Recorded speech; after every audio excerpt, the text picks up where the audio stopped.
The Colts still have a few areas you could consider vulnerable, and it could lead to them making a move.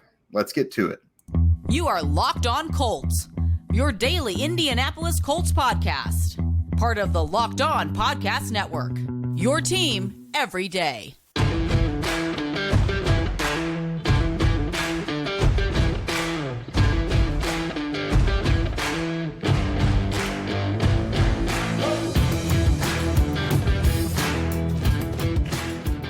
All right, everyone. Thanks for tuning in and making us your first listen of the day. This is your daily podcast covering your Indianapolis Colts, part of the Locked On Podcast Network, your team every day.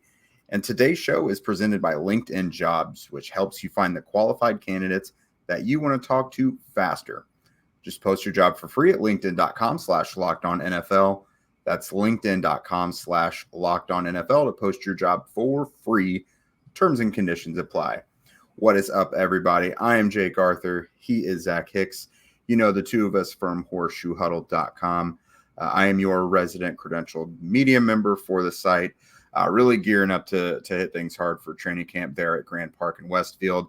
And this is the grimiest guy in the film business, Zach Hicks. Grimiest? Hey, that I'm trying to stick with the young people lingo.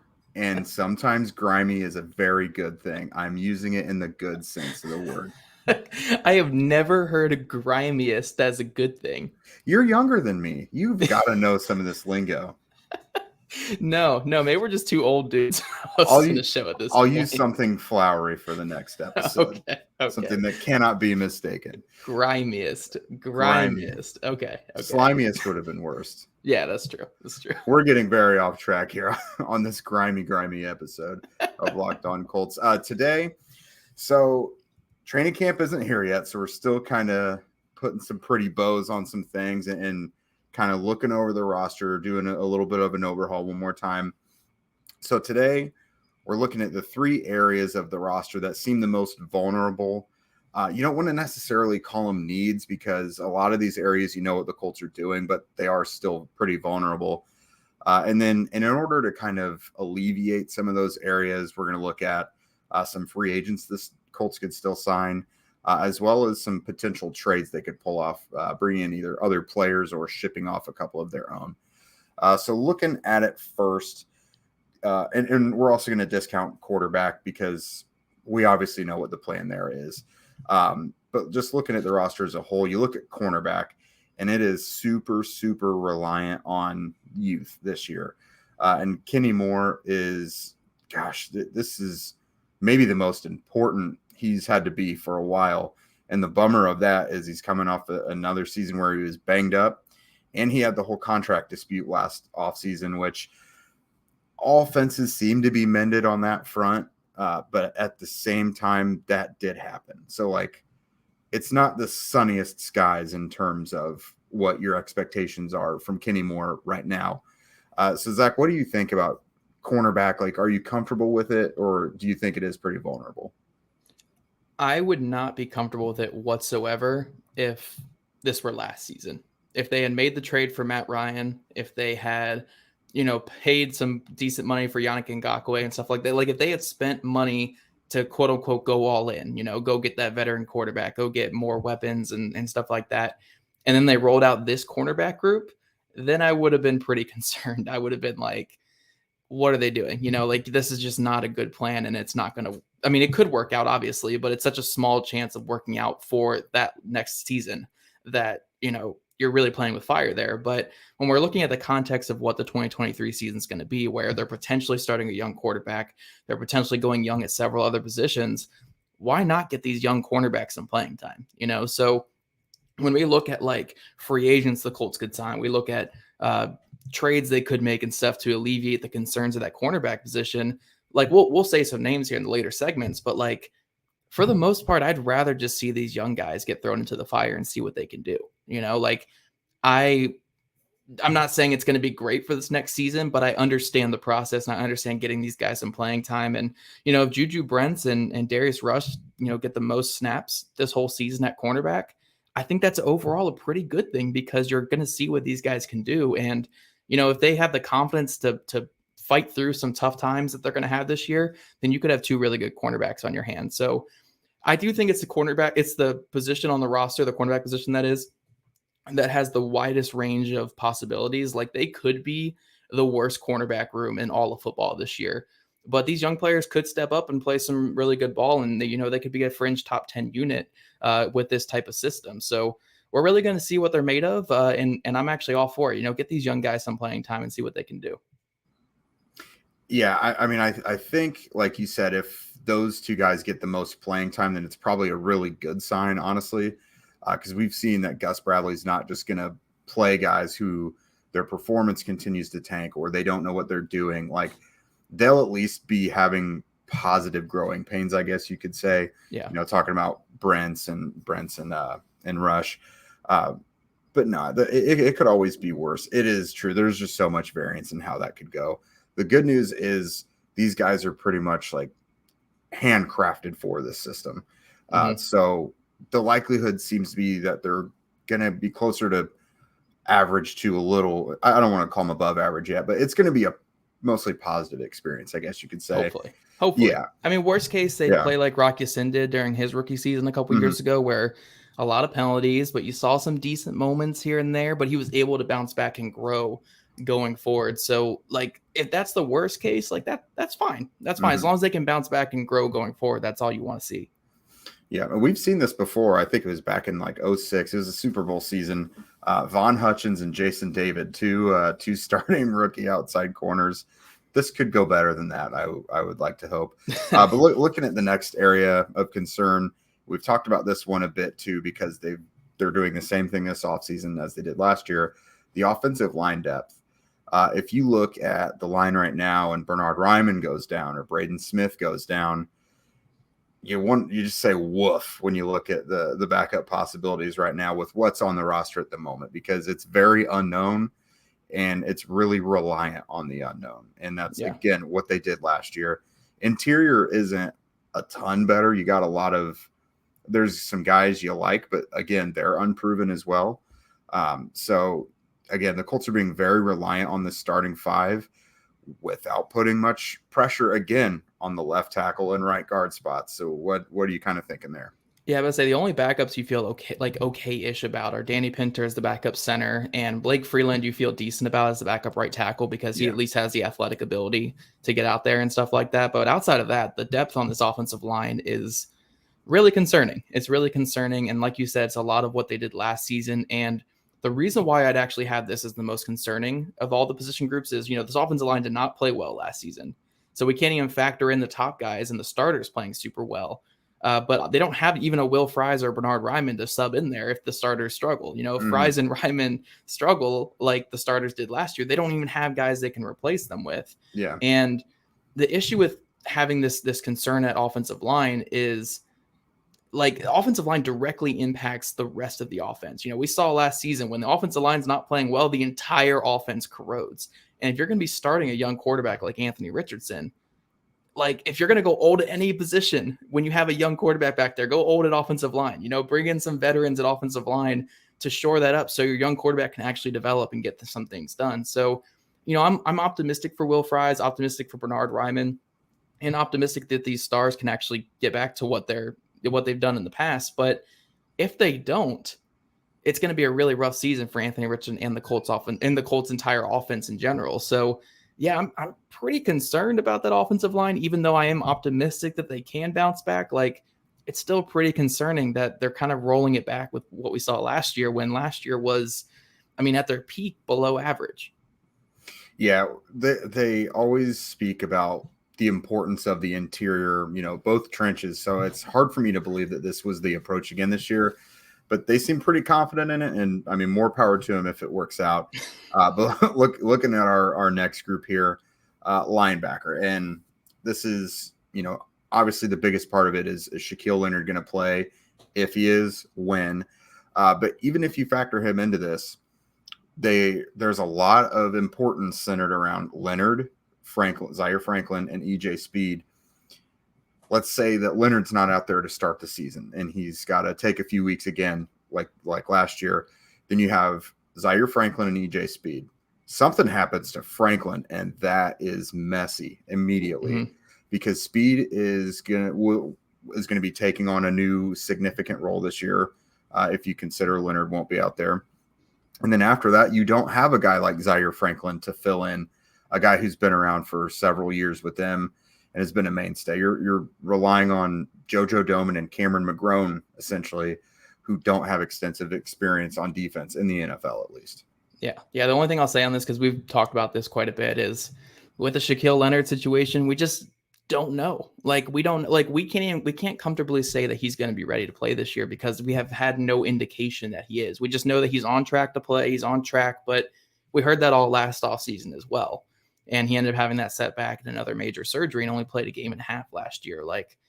It's concerning. And this defense can only go as far as they can with their star players actually playing. So not having a Shaquille Leonard just kind of hinders the defense quite a bit. And obviously, like you said, other injuries can lead to other backups being out there. But the big thing right there is Shaquille Leonard.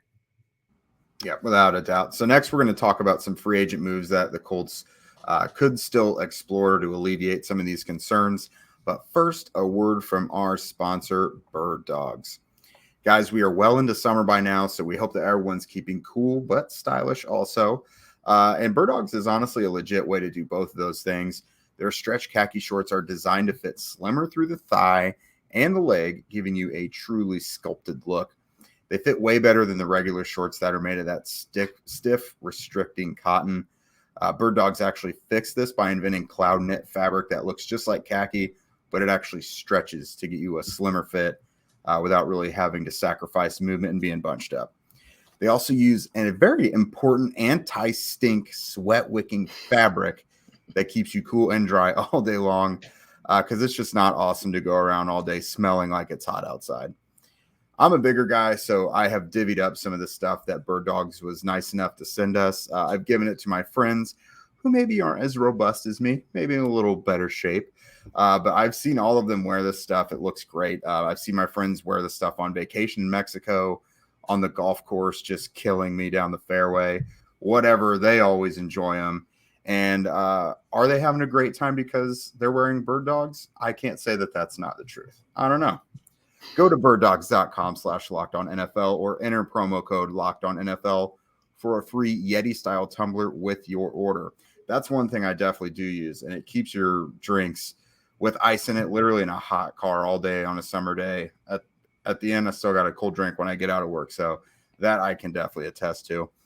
So again, that's birddogs.com/LockedOnNFL or promo code LockedOnNFL for a free Yeti-style tumbler. You won't want to take your Bird Dogs off. I guarantee it. And every day, as we're going to continue our AFC South preview this week, we're going to have the Locked On Texans host joining us at some point this week. I want to say it's going to be the Wednesday episode, but it might be the Thursday episode, depending on a couple other things and breaking news things that could come in. But we will be talking with the rest of these AFC South hosts to really get the lowdown on, where the Colts fall in this division going forward. All right, Jake, so we're diving into some free agent signings the Colts can make. And again, we want to preface before we dive into this. Yes, I think offensive line, we can both agree that we should probably look at that as free agent signings just because, like I said in the first segment there, if the offensive line struggles, then Anthony Richardson struggles, Alec Pierce struggles, Jelani Woods, all those guys struggle, and you're not really learning anything in this learning season compared to other positions where at corner, even though we're going to mention a couple corners here, we'd probably want to get the young guys out there. These are just options that are going to be available, though. The Colts could go out and get, but at the end of the day, if they don't sign any of these guys, cool. It's the youth movement in Indy. But Jake, we want to start on the offensive line, and you got a couple offensive linemen written down here, don't you? Yeah, luckily, we talked about those needs on the offensive line. It's seeming to be most likely that is an area they address. And, luckily for them, there are several options out there. Looking at guards specifically, Dalton Risner has started all 62 career games. If you go by PFF metrics, he's ridden that average just slightly above average player line throughout his 4 years. He's been at left guard, so obviously you got to, he would be your right guard. So you got to see how that would work out. But if you're looking at someone who you don't necessarily have to fit in to be your starter and unseat Will Fries, for example, someone who could probably comfortably fill in as a veteran backup, Justin Pugh, he's had a long career. He's started 119 out of 120 games. So he's been kind of a balanced player, just kind of average throughout his whole career as well. But still, you're not really looking for someone who's going to be awesome. You just want insurance. Like you mentioned earlier, the guys who were the saviors last year are now the ones being depended on. So you need now guys who could be insurance for if they slip up. So yeah. Dalton Risner is interesting because we all kind of thought when he hit free agency, he'd be a guy who gets like $8 to $10 million a year. Yeah. Why is he still there? Yeah, there has to be something going on. Maybe there's an injury behind the scenes. Maybe he's waiting for a starter to go down somewhere and get a guaranteed starting spot. Or maybe he's just enjoying not playing football. Like who knows exactly what's going on here with Dalton Risner, but he seems like a talent that really shouldn't be out there. Like, I'm not saying he's a world beater or this phenomenal guard, but he's perfectly fine. Justin Pugh is one that makes sense still being available because he is on the older side of things. Like you said, he's played in 120 games in his NFL career. I want to say he was a Pro Bowler at one point early on in his career with the Giants. Yeah, I think so. Like around the time between Giants and Cardinals, I know he had a lot of injuries to deal with earlier in his career, and I think he still comes up on that a lot, which again, you don't want to rely on a player like that, but I do think you're right. I think he's made a Pro Bowl. Yeah, I think it was like 1 or 2 Pro Bowls back with the Giants. He was a good player with the Giants, and then he got paid a little bit, and then obviously he's at the tail end of his career. He doesn't have a ton of years left, but he seems like someone that you would really want to bring in just to secure that backup guard spot, because right behind Will Fries, like let's say Will Fries is the de facto starter, the guy that you're going to roll out there this year. Behind him, you're relying on Emil Kior Jr., who, yes, a lot of mock drafts had him as like a 4th or a 5th round pick type player, but he fell out of the draft because of a heart issue that was discovered at the combine. He had injury concerns in college. He got benched a couple times in college. He was a good player when he played, but there were a lot of concerns with him. If that's the player you're relying on, if Will Fries goes down, you got to hope that he's ready to go. Emil Kior Jr. is a good player when he plays, but there's a reason why he went undrafted. So bringing in someone like Justin Pugh to not only back up that side, but also back up Quenton Nelson on the other side, I think that makes a ton of sense. I'm going to stick on the offensive line with 2 guys here. George Fant, he's only allowed 1 sack last year and 594 pass block snaps. He's the right tackle that played for the Jets. He seems like a Dalton Risner type player who's waiting on an injury, waiting on an opportunity to become a starter, which obviously the Colts can't give him that. But if he does want to just sign on to be a backup or be, a prime backup for the Colts, I think that's a quality option. And then I wanted to have some fun with my other offensive line guy, and that's DJ Fluker. Now, DJ Fluker has not played in the NFL the last 2 seasons.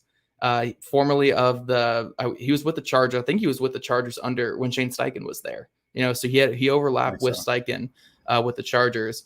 He kind of moved to tackle his last couple seasons, and he was like 340 pound tackle. It was a really weird fit. So he's kind of been out of the NFL the last 2 years, but he worked out at the Alabama Pro Day this year, and he came in, I think it was around 330 still, but was rocked up. He looked super great, athletic. Yeah, super powerful. And I'm like, what hurts giving him a shot in camp? Let's see what he can do. And again, I know he's another player who's, pushing 30. I think he's a little over 30 even. And he's been out of the NFL the last 2 years, but give him a shot.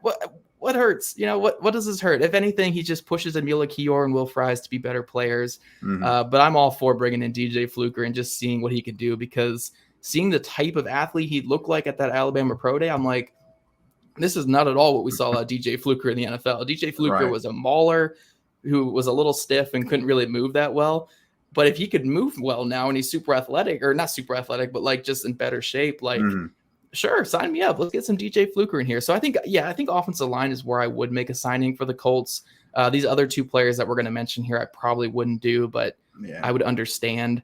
Offensive line, Fant, DJ Fluker, Justin Pugh, Dalton Risner, I think they all make a lot of sense for this team. Yeah, without a doubt. And so other than offensive line, we talked about cornerback being kind of a concern. There's 2 names here. One's probably not as likely. That's Marcus Peters. He's been a ball hawk throughout his career. He's always been a starting outside corner. Really good player. Came back from an injury last year and looked the part. Was still really good. I think he would fit into Gus Bradley's system just fine. And again, guys who can take the ball away fit into every system somehow.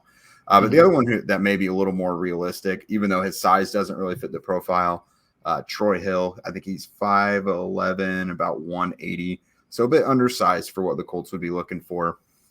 But, he started 55 out of 97 games in his career, has the ability to play inside and out, which I think is a big deal considering Kenny Moore, because your next guy who's probably going to be able to play inside for the Colts right now is Tony Brown. Yeah. So Troy Hill could come in and have a lot of responsibility, but doesn't necessarily eat into the young guy snaps too much. You're probably looking at like a Brandon Faison role for him. So, I mean, Darius Rush probably would be a victim of that, but it doesn't really affect JuJu Brents, for example. Yeah. But someone like Marcus Peters, you bring in and he's your cornerback 1 or 2 right away. Yeah. Yeah. The only thing I'll throw at the Peters one is obviously, like you guys all know, Chris Ballard was a big hand in drafting him there in Kansas City years ago. So there is that connection. If the Colts are looking at training camp and saying, you know what, these young guys aren't ready, we're not ready to put them out there, then there's that connection with Marcus Peters to bringing him in. But we're going to finish up discussing this this whole topic here by talking some trades the Colts could make. Obviously talking some trades that the Colts, could acquire players, and some trades where they could send some players out. But we're going to talk about that after this word from LinkedIn. These days, every new potential hire can feel like a high stakes wager for your small business. You want to be 100% certain that you have access to the best qualified candidates available. That's why you have to check out LinkedIn Jobs. LinkedIn Jobs helps you find the right people for your team faster and for free. It's super easy to post your openings on LinkedIn Jobs. Just describe the position, tell them the type of candidate that you want that meets the certain criteria, then add your job and the purple hashtag hiring frame to your LinkedIn profile to spread the word that you're hiring. Simple tools like screening questions make it easy to focus on candidates with just the right skills and experience so you can quickly prioritize who you like to interview and hire. We're talking today about potentially adding players to the Colts that could help at the beginning of the season. It's no different from a business. Find the best candidates to add to your work team today. LinkedIn Jobs helps you find the qualified candidates that you want to talk to faster. Post your job for free at linkedin.com/lockedonnfl. That's linkedin.com/lockedonnfl to post your job for free. Terms and conditions apply.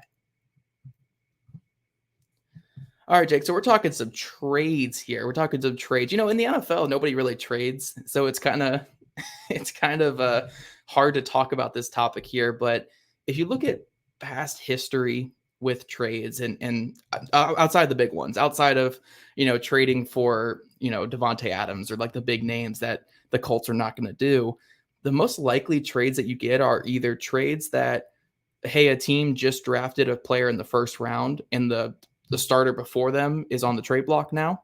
Like Chuck Clark, for instance, from the Ravens, he got traded to the Jets this offseason after Kyle Hamilton was drafted last year and played pretty well last year. So that's one way. And the other one is when you have a player at a premium position that was drafted in the second or third round and just has not worked for 2 years or 3 years, whatever it is. So looking around the league at some potential draft picks or potential, players the Colts could trade for, I was looking at the Steelers' offensive tackle situation.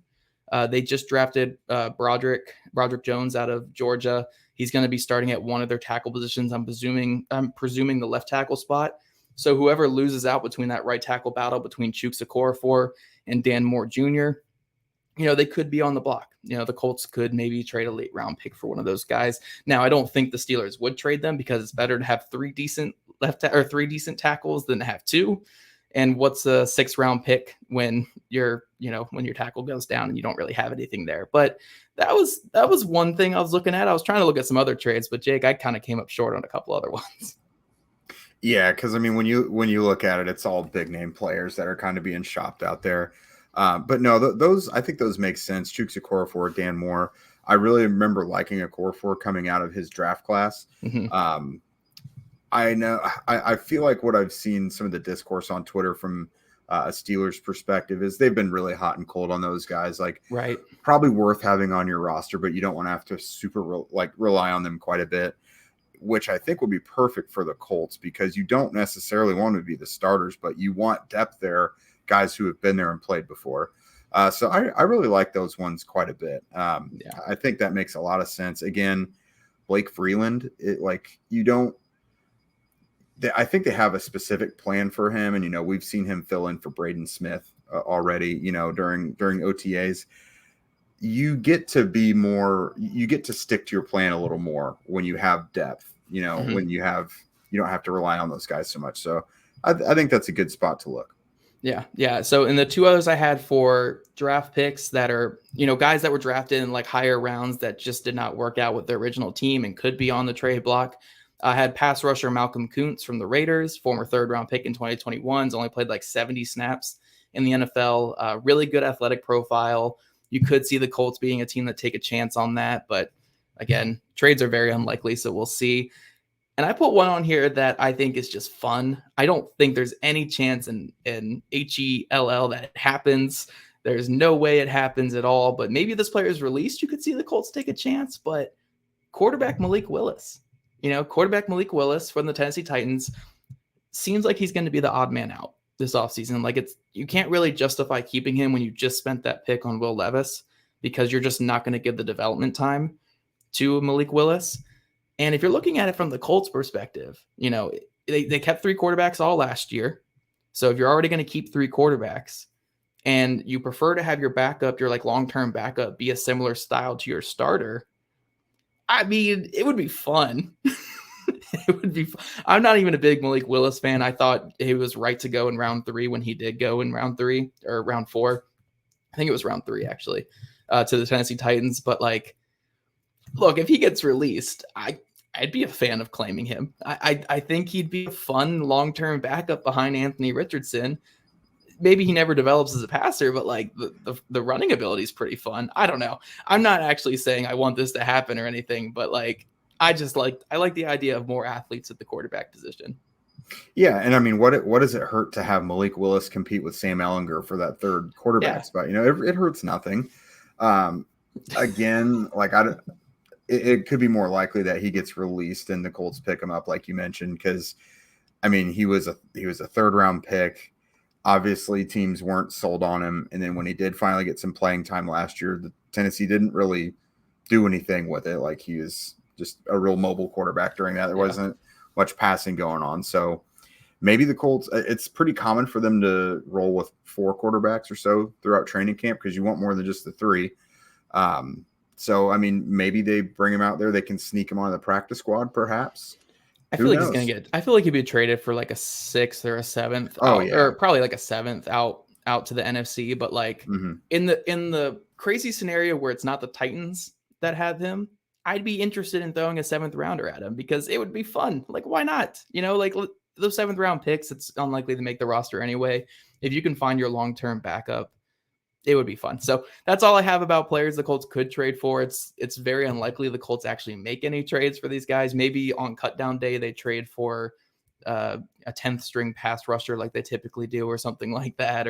Or linebacker or a Matt Pryor type. They always they trade for a linebacker or the 10th offensive lineman that they end up cutting anyway. It's unlikely they make a trade, but those are just some hypotheticals I thought were kind of interesting. Yeah, I mean, perhaps even more unlikely is them trading away one of their own more prominent players. Now that the draft is gone, the buzz around Michael Pittman Jr. is pretty much quieted, and for good reason. But he's going into a contract year, and you have to decide, is he going to be one of those guys you give $20 million a year? Because that's the going price for a player like him right now. You look at teams like the Packers, Falcons, or Rams could really use someone like him. Which gives it the tiniest outside chance, but almost not worth mentioning. It's why it's a footnote right here at the end. But a player like Mo Alley Cox too, and again, could be more than likely just a cut like before camp. Yeah, you save $2.9 million with that because there's no dead cap next year. But those, just for the sake of argument, those are a couple players on the other side of it who they could dole out rather than be bringing in from another team. Yeah. All you guys in the comments, let us know who on this Colts roster you would trade away right now. Would you trade away by Michael Pittman Jr.? Would you trade away Jonathan Taylor? Would you just trade Quenton Nelson because you don't like offensive linemen? Put it in the comments below. And we want to hear what you guys have to say about that. And all you beautiful and awesome everydayers, we're going to continue our AFC South conversation with the host of Locked On Texans. At some point this week, we're going to have a blast just talking about, maybe the Colts and Texans being two bottom feeders this year, or maybe these two teams bouncing back from what was a bad season last year. We're going to talk about that later this week. And if you don't already, follow at Locked On Colts, at Jake Arthur NFL, and at Zach Hicks 2, all on Twitter. Also subscribe to Locked On Colts podcast on YouTube, or wherever you listen to your podcast. We love your guys' ratings and reviews, and we'll see you guys bright and early tomorrow morning.